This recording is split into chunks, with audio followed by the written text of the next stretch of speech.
Bismillahirrahmanirrahim. Assalamualaikum warahmatullahi wabarakatuh. Apa kabar semuanya, sehat? Alhamdulillah ya, kita masih diberi kesehatan oleh Allah hingga saat ini ya. Jadi saya mau absen dulu ya.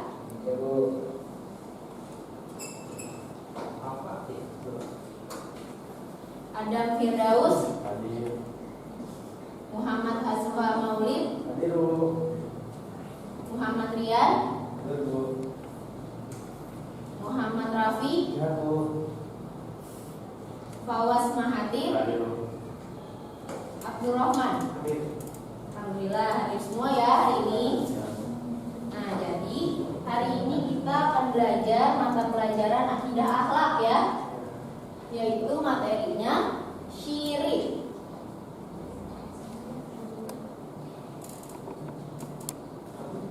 Nah, di sini siapa yang tahu nih pengertian syirik itu apa? Menyekutukan Allah. Yang lain? Ada yang tahu? Apa? Beribadah. Apa? Menyembah apa tadi? Menyembah berhala ya. Nah, jadi itu pengertian dari syirik di sini. Menurut bahasa, syirik itu dari bahasa Arab, ya, berasal dari kata asyirku yang berarti kemusyrikan dan persekutuan ya. Jadi di sini terjadi apa ya bahasanya, menyembah selain Allah gitu ya. Jadi dia melakukan kemusyrikan. Nah, sedangkan menurut istilah syirik merupakan perbuatan, anggapan atau itikat menyekutukan Allah dengan yang lain ya. Jadi menyembah berhala, apalagi patung ya, pohon dan lain sebagainya. Nah, orang yang menyekutukan Allah disebut dengan musyrik ya. Nah, syirik juga merupakan dosa besar yang tidak terampuni, dan orang yang melakukan syirik maka akan masuk ke dalam neraka jahanam ya. Alhamdulillah, semoga kita tidak termasuk ya. Amin. Ya, selanjutnya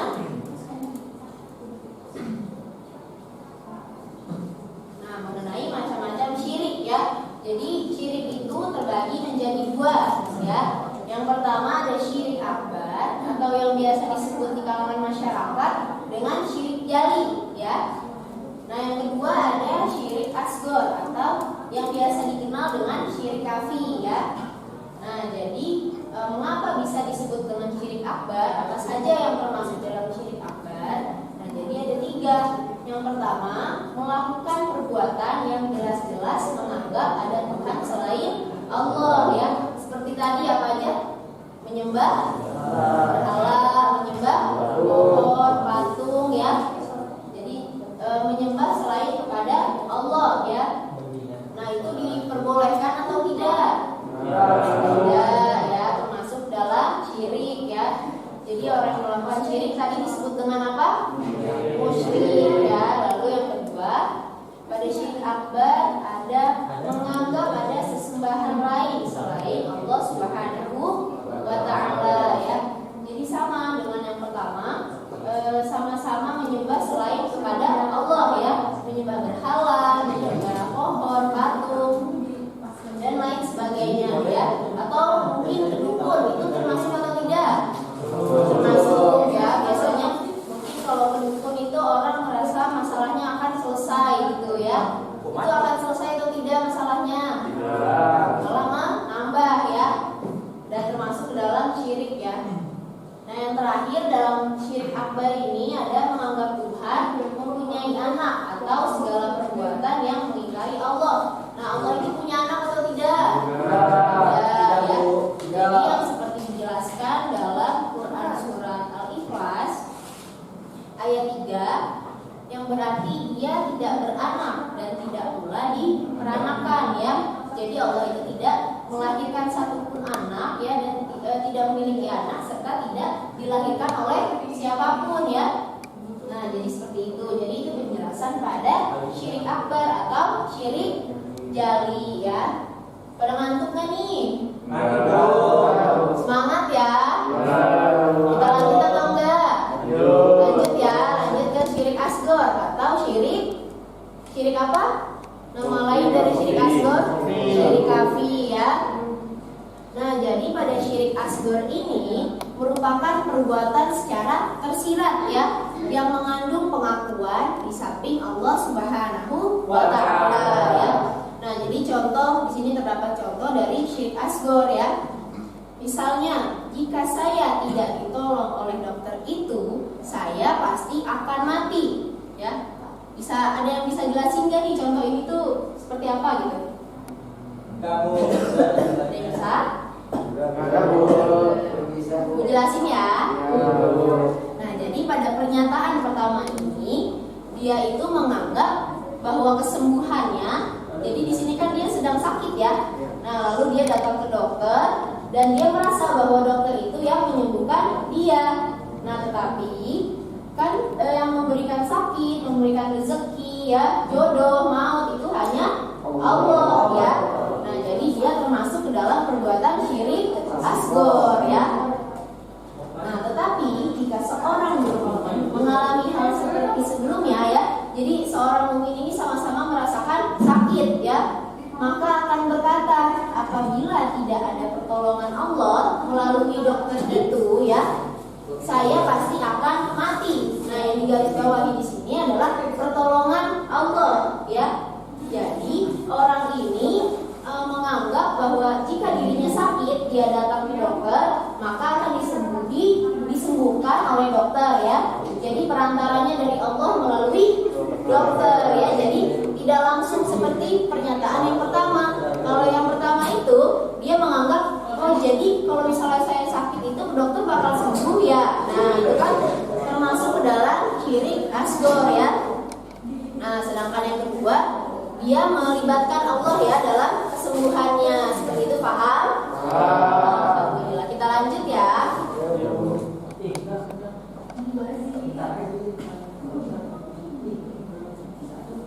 Maaf ya. Sebentar. Nah, kita lanjut ya. Maaf tadi ada kesalahan teknis ya. Nah, kita lanjut. Nah, jadi tadi sudah dijelaskan bahwa syirik dibagi menjadi dua. Apa saja syirik akbar yang biasa disebut dengan syirik jali. Yang satunya syirik disebut dengan syirik kafi. Ya, alhamdulillah sudah paham ya. Nah, jadi kita lanjut. Nah, Allah berfirman dalam Quran surat Al-Baqarah ayat 6. Siapa yang mau membacakan? Saya, Bu. Ya, silakan. Silakan dibaca. A'udzu billahi minasyaitonir rajim. Bismillahirrahmanirrahim. Innal ladzina kafaru min ahlil kitabi wal musyrikina fi nari jahannam khalidina fiha. Ulaika hum syarrul bariyah. Shadaqallahul azim. Ya, jadi itu terima kasih ya. Siapa namanya? Ya, Abdurrahman ya. Terima kasih Abdurrahman. Nah, yang membaca artinya siapa? Saya, Bu. Ya, silakan. Sesungguhnya orang-orang yang kafir, yakni ahli kitab dan orang-orang yang musyrik akan masuk ke neraka jahanam. Mereka kekal di dalamnya. Mereka itu adalah seburuk-buruk makhluk. Ya, terima kasih ya Fawas, benar ya. Nah, jadi itu dia penjelasan ayat ya. Jadi Allah berfirman dalam Quran surat Al-Baqarah ayat 6. Jadi jika sesungguhnya orang-orang kafir yakni ahli kitab dan orang-orang musyrik akan masuk dalam neraka jahanam ya. Jadi baik orang biasa maupun dari ahli kitab, jika ia melakukan musyrik ya, jadi di sini tidak pandang jika dia memiliki jabatan atau dia mungkin menjadi kayak ulama ya mungkin ya. Nah, jadi itu tidak menutup kemungkinan ya dia akan masuk ke neraka ya. Jadi tidak pandang jabatan ya, baik siapapun yang melakukan musyrik, yang melakukan syirik, maka akan masuk ke dalam neraka jahanam ya, serta mereka akan kekal di dalamnya. Mereka itu adalah seburuk-buruk makhluk ya. Jadi jika orang sudah melakukan syirik, maka di mata Allah merupakan seburuk-buruk makhluk ya. Paham? Paham. Kita lanjut ya. Nah, selanjutnya mengenai dampak negatif perbuatan syirik ya. Syirik itu termasuk perbuatan positif atau negatif?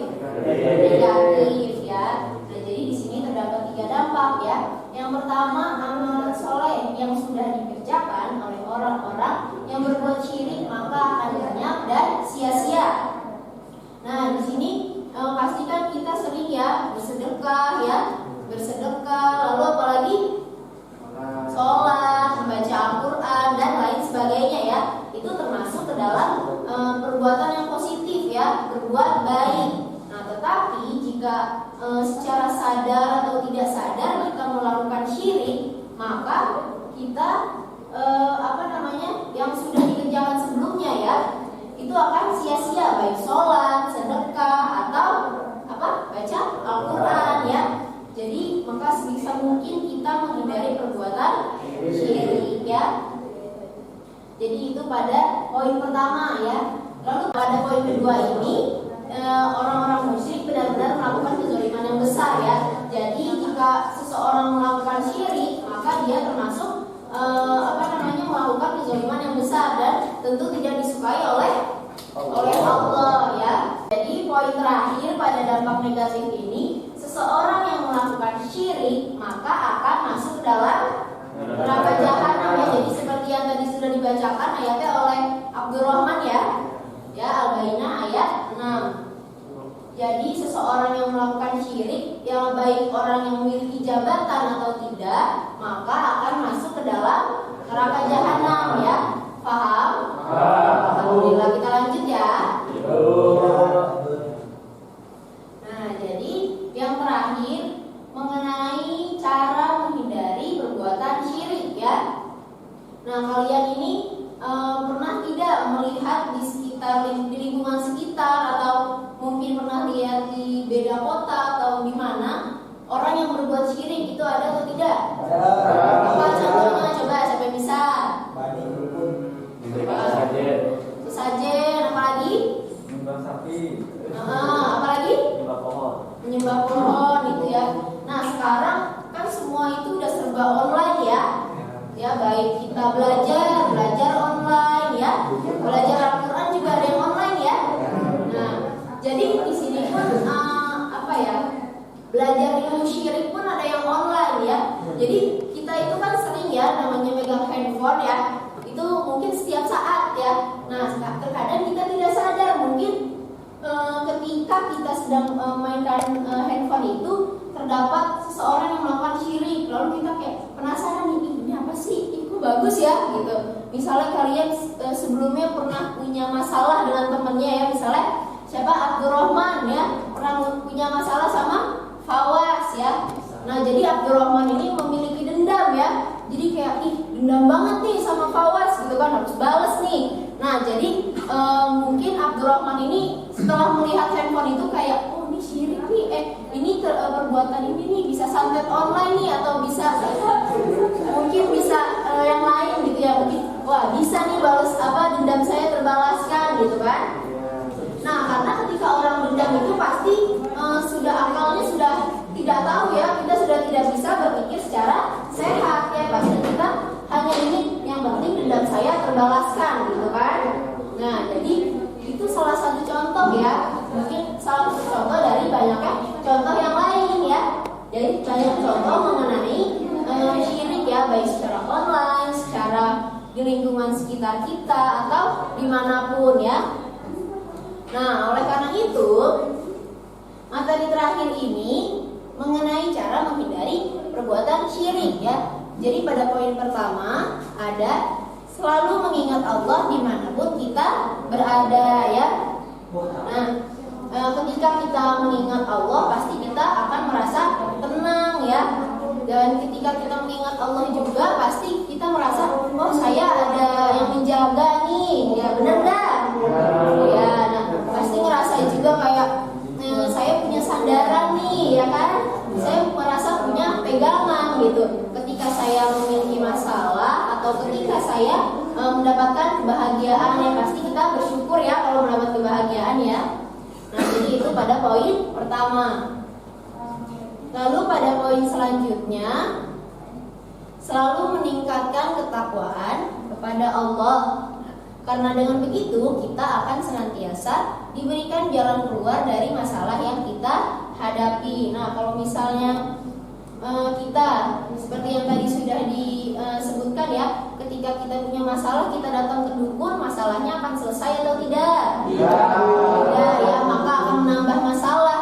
Nih yang pertama, kalau misalnya kita datang ke dukun pasti kita bayar ya, bayar atau enggak? Bayar. Pasti minta yang banyak ya, minta duitnya yang berlipat ganda ya.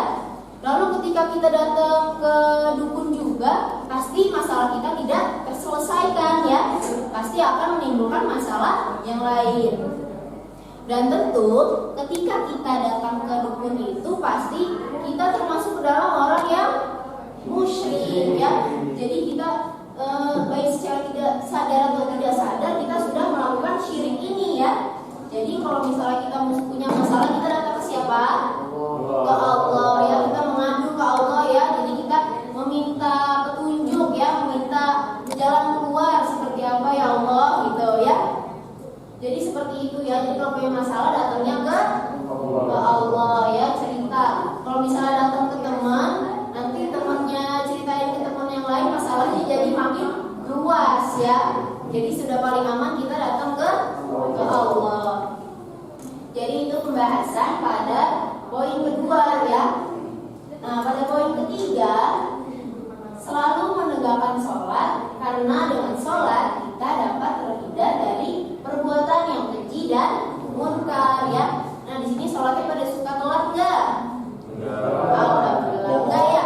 Kalau misalnya sholat di masjid atau di rumah? Di masjid ya, karena laki-laki wajib sholat di masjid ya. Kalau sholat di rumah nanti pakai mukena ya. Ya jadi sholatnya di masjid bagi laki-laki ya.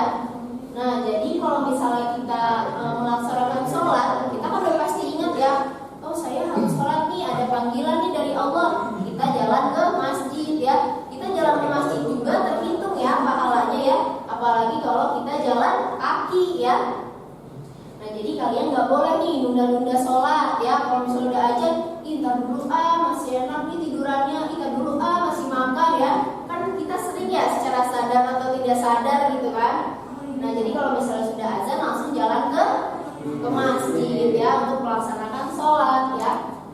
Jadi itu pembahasan pada poin ketiga. Dan yang terakhir, selalu melatih diri untuk senantiasa ingat bahwa perbuatan syirik merupakan dosa yang paling besar di antara dosa-dosa yang tidak diampuni oleh Allah ya. Jadi kan kita tadi udah bahas ya dari pengertian syirik, lalu ada apa lagi? Macam-macamnya ya. Syirik dibagi menjadi dua ya. Ada apa aja tadi? Syirik akbar atau syirik jali. Lalu yang kedua syirik asghar, dan yang disebutkan dengan ya. Jadi di sini kita selalu melatih diri ya. Kita selalu mengingat Allah ya. Jadi bahwa perbuatan syirik itu merupakan perbuatan yang paling tidak disukai ya dari perbuatan-perbuatan yang lain ya. Jadi selalu ingat nih, kalau misalnya kayak tadi ya, kayak contohnya siapa?